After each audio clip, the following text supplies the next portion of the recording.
9 марта 1878 года, 6 часов утра. Грозный еще спит, но площадь уже полна. На ней виселицы, дерево мокрое от ночной влаги, веревки натянуты как нервы.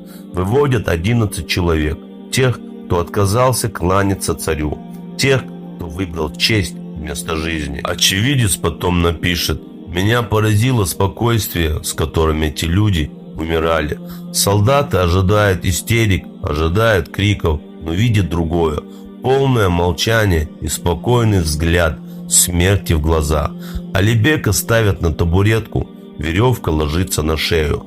Палачи должны выбить табуретку, но никто из толпы не выходит. Когда предложили деньги, один наконец-то вышел из толпы, подошел и готов был оттолкнуть табуретку, но в этот момент Алибек Хаджи ударил его ногой по лицу, и он сам лично оттолкнул свою табуретку.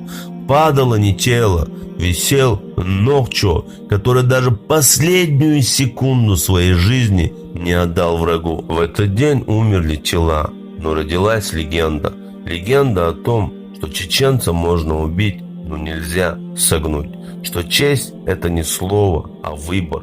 И что народ, у которого имам сам выбивает из-под себя табуретку, это народ, которого не покорят ни армии, ни царства, ни века. Посвящается предварителям восстания, народным чеченским героям. Да будет доволен вами Аллах, а мы будем помнить вас вечно.